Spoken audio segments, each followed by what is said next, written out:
plaisir d'accueillir Bertrand Mélier pour Tibeka. Merci Bertrand de nous rejoindre.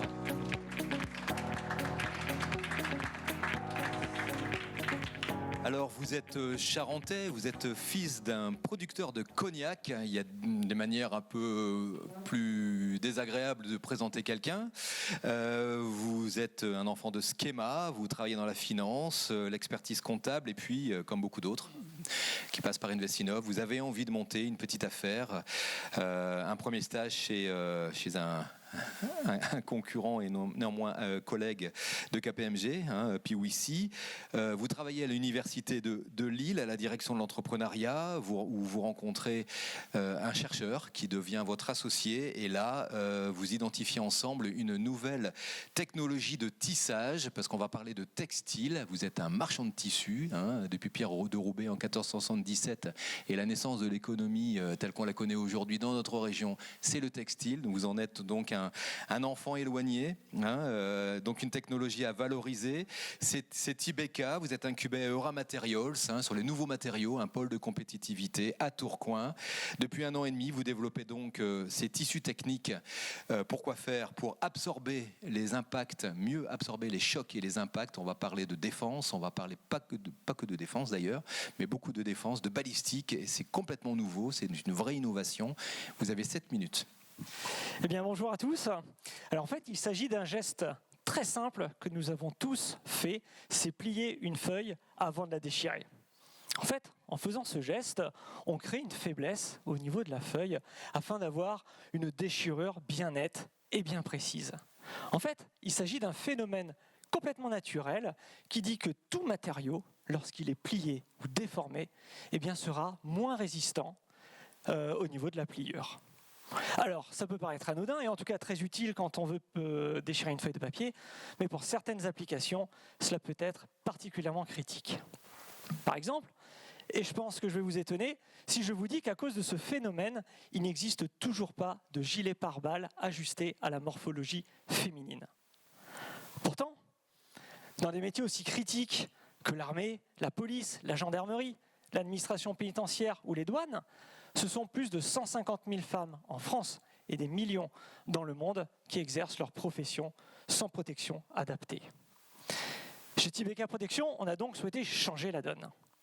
Après 4 années de recherche et développement, nous avons réussi à combiner 2 technologies de tissage, le tissage 2D et le tissage 3D, afin de rassembler au sein de notre tissu 2 propriétés qui ne l'ont jamais été, à savoir l'extrême résistance face aux impacts et la grande formabilité.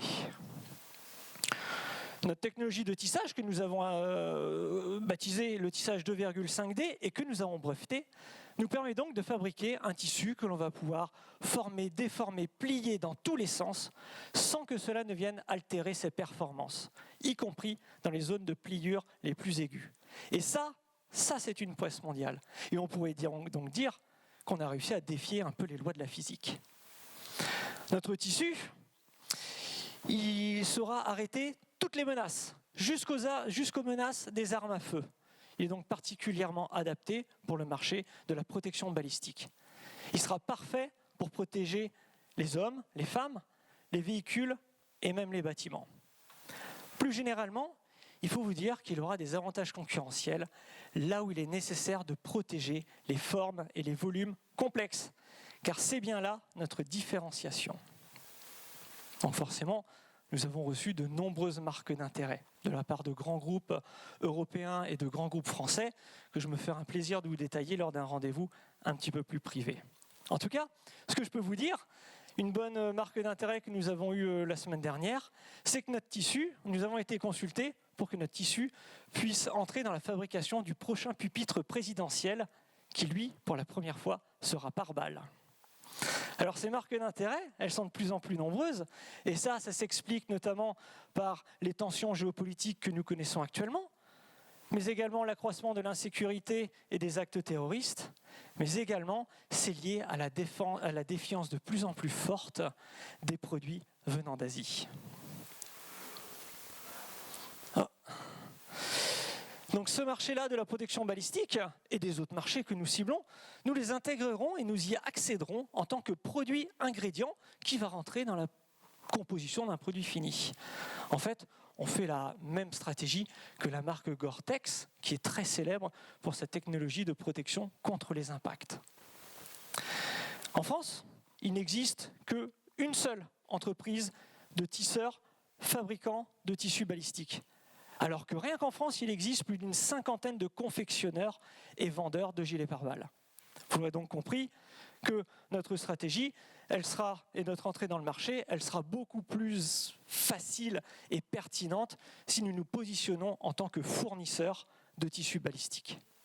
Et c'est donc pour ça qu'on souhaite faire de Tibeka Protection, d'une part, une cellule d'innovation, afin de maintenir notre avance technologique, mais également une unité de production, afin de pouvoir protéger nos innovations, mais également garantir notre souveraineté industrielle. Nous nous donnons donc 2 ans pour basculer progressivement d'une production actuellement externalisée vers une production internalisée. De ce fait-là, 2 objectifs s'ouvrent à nous durant ce laps de temps. Eh bien déjà, c'est de pouvoir acquérir l'ensemble de l'expérience et du savoir-faire pour pouvoir tisser en autonomie notre tissu. Également, l'autre objectif, eh bien, c'est de pouvoir améliorer notre puissance commerciale afin de remplir nos lignes de production. Donc toutes ces ambitions-là, elles sont portées par les 3 cofondateurs. Il y a Stéphane Bellamy, l'ex-colonel de l'armée de terre. Il y a Mulat Talubel Abtou, chercheur et expert internationalement reconnu en tissage 3D, et moi-même, l'entrepreneur. Nous sommes accompagnés, par ailleurs, d'un comité stratégique et scientifique. Nous avons voulu rassembler des expertises en textile, en industrie, en défense, mais également en recherche publique et en droit des affaires. Donc, outre les personnes, nos ambitions, elles ne pourront se faire sans l'apport de capitaux. Et c'est pour ça que je suis là aujourd'hui, pour cette levée de fonds pour un montant de 1,2 million d'euros, dont 900 000 euros en equity. Nous sommes accompagnés par 2 industriels régionaux qui font partie du tour de table. Et cette levée de fonds, elle servira à 3 choses. D'une part, ça permettra de bâtir notre première ligne de production en investissant dans notre premier métier à tisser. Cela permettra également d'accélérer notre présence commerciale à l'international, notamment sur les continents européens et américains, avec qui nous avons déjà des contacts, mais également de pouvoir développer notre cellule de R&D afin d'être plus agile et plus rapide dans nos différents programmes. Donc vous l'aurez compris, Tibeka Protection est une entreprise innovante à la pointe de la technologie textile. Et quoi de mieux que le Nord, berceau du textile, pour écrire notre avenir. Alors ensemble, donnons un nouvel élan à cette industrie textile et faisons de Tibeka Protection, eh bien, d'une part, une entreprise plus performante et surtout bien plus ambitieuse. Merci beaucoup.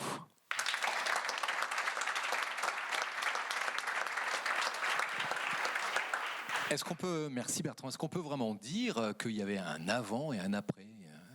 C'est-à-dire que vous apportez vraiment, c'est une innovation de rupture, que vous allez changer la vie de, vous avez dit 150 000 femmes en France et des millions dans le monde, oui, tout à fait. Oui. Millions dans le monde. Est-ce que voilà Alors j'ai envie de dire que oui, puisqu'on est, notre technologie est dite disruptive. Hein, c'est pour ça qu'on a déposé un brevet qui est à la demande à la base de la DGA. Hein. Le textile a été fabriqué à la demande de la DGA. Donc oui, forcément notre technologie va apporter un après. Déjà labellisé Deep Tech par BPI, ça vous a apporté quoi? Alors la labellisation Deep Tech, effectivement, déjà nous apporte des financements un peu plus spécifiques, une marque de reconnaissance et de la crédibilité vis-à-vis de notre invention, effectivement. Alors dans la chaîne de valeur, on a compris qu'il y avait donc une cellule innovation de la R&D, 4 ans de R&D. 4 ans de R&D pour créer ce tissage-là, oui. J'imagine dans la région, pour partie. Oui, c'est avec, oui, tout à fait, ce laboratoire Gemtex de l'école de Lancette. Voilà, et également une unité de production. C'est pour quand, vous nous rappelez? C'est pour cette année? Alors l'unité de production, l'objectif c'est qu'elle soit opérationnelle d'ici septembre-octobre de cette année-là. Effectivement. Et bien sûr, basée sur la région Nord-Pas-de-Calais, la région des Hauts-de-France. Cela va sans dire.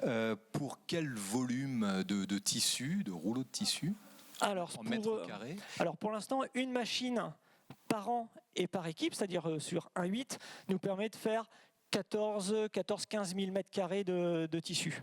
L'objectif est dès 2026, du coup, de tourner à 2 équipes, donc 30 000 mètres carrés, jusqu'en 2028, où on va tourner avec 3 machines, si tout se passe bien, en 2 équipes, ce qui ferait plus de 75 000 mètres carrés. La concurrence? Alors la concurrence, elle est, comme je l'ai dit tout à l'heure, en France, il y a qu'une seule entreprise qui fait du tissu balistique. Alors ça, c'est effectivement problématique en termes de souveraineté, surtout dans les temps actuels. Sinon, la concurrence, elle est surtout faite d'une autre technologie de tissage, qu'on appelle l'unidirectionnel. Et là, c'est à 100% importé d'Asie. Donc on avait vraiment besoin de vous, en fait. Bah oui, j'ai envie de dire ça. Autant qu'il n'y a pas que l'armée, il n'y a pas que la défense, il n'y a pas que les usages, on va dire, de protection des militaires, hein, ou de la police. On peut aussi diversifier le portefeuille de l'activité. Il y a d'autres débouchés possibles et ils sont nombreux. Exactement. Alors là, compte tenu du temps imparti, j'ai axé effectivement uniquement sur la protection balistique, mais on a tout un pan de marché sur la protection notamment sportive et industrielle. Protection sportive, c'est là où on a vraiment des avantages concurrentiels. Comme j'ai dit tout à l'heure, on protège les formes et les volumes complexes. Et qu'est-ce que veut un sportif? Un sportif, il va être protégé avec un équipement ajusté pour ne pas entraver ses mouvements et donc ne pas baisser ses performances. Par exemple, on pense à quoi? Au bustier d'escrime, on pense aux maillots ajustés, aux vestes d'équitation, à tous ces matériaux-là qui vont devoir absorber les chocs. Les chocs, il n'y a pas que ça. Dans l'agriculture, on parle de bavettes anti-projection de pesticides, produits phyto, par exemple. C'est ça. D'autres applications dans l'industrie? C'est ça, il y a aussi l'aéronautique aussi, où on nous demande les inverseurs d'air, où on cherche vraiment de la haute résistance et de la formabilité aussi, parce qu'on est les seuls vis-à-vis des concurrents, notamment le tissage UD, comme j'expliquais tout à l'heure, à pouvoir être formé. Tout ça avec la même technologie, hein. Il n'y a pas de version en R&D, parce que vous n'allez pas partir dans toutes les directions. Non, et c'est ça pour un investisseur qui est extrêmement important, c'est que c'est uniquement ce tissu-là qui permet, entre guillemets, d'aller arroser tous les différents marchés, les différentes applications. Donc c'est-à-dire que l'idée, c'est d'avoir 1-2 machines qui tournent à 100% du temps pour aller satisfaire les différents marchés. Bien, il y a une question. Oui, moi j'ai une question. Vous parliez tout à l'heure de gilets pare-balles qui n'étaient pas adaptés au physique féminin. Donc vous corrigez ce premier point. Ces tenues sont aussi très lourdes pour les femmes comme pour les hommes. Est-ce que votre technicité permet d'alléger aussi la charge de protection qu'est le gilet pare-balles? Et vous parliez également pour l'escrime ou autre sport. Est-ce que votre tissu a en plus une spécificité en termes de poids? Alors pour l'instant, non. On est un tout petit peu plus lourd que la technologie concurrente. Ceci étant, du coup, on a mis en place un programme de R&D pour rabaisser justement ce poids au niveau du tissu. Donc là, c'est vraiment pour la partie technique. Ensuite, on a vu vis-à-vis de nos clients, donc les intégrateurs de gilets pare-balles, où le poids, c'est de moins en moins important chez eux. Parce qu'en fait, le poids, c'est relativement subjectif. Quelque chose qui est bien ajusté près du corps paraîtra beaucoup plus léger que quelque chose qui est plus éloigné. Une question qui va dans le même sens. Serez-vous fournisseur unique, stratégique, de vos clients pour des contrats pluriannuels, notamment sur les marchés sensibles militaires? Alors, pour le gilet pare-balles féminin... Exclu? Alors, on accordera... Pour l'instant, ce n'est pas l'objectif d'accorder des exclusivités. Pour l'instant, ce n'est pas ça. En tout cas, là, on sera certainement fournisseur exclusif pour les gilets pare-balles, parce qu'il n'y a pas pour femmes, parce qu'il n'y a pas de solution. Donc, on est obligé d'intégrer la nôtre. Par contre, pour les gilets pare-balles pour hommes, certainement, il y aura des mélanges de technologies.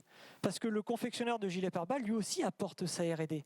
Lui aussi va apporter des innovations. Donc, ça sera certainement un mélange de technologies. D'accord. Dernière question peut-être. Est-ce que c'est plus cher que ce qui existe aujourd'hui sur le marché? On est environ à 15% plus cher. Mais ça sera résorbé justement avec le programme de R&D de rabaissement du poids, parce que qui dit moins de poids dit moins de matière, donc moins de matière, moins cher. Donc non, l'idée c'est de pouvoir être d'ici 2027 au même prix que l'UD Et donc là, entre guillemets, j'espère, un raz-de-marée commercial. Et un produit sans résine, ce qui ajoute un sans autre résine. avantage. Et effectivement, vous faites bien de le dire, parce que je n'ai pas précisé dessus, mais notre tissu se forme tout seul, donc il n'y a aucune résine. Donc c'est-à-dire qu'il est parfaitement recyclable. On peut donner une seconde vie à notre produit, à la grande différence de la technologie concurrentielle qui, elle, est résinée et donc est impossible à recycler. Et voilà, un peu d'économie circulaire, ça fait Ça du fait bien. toujours pas de mal. Ouais. Merci beaucoup Bertrand. Merci beaucoup. Je peux vous applaudir.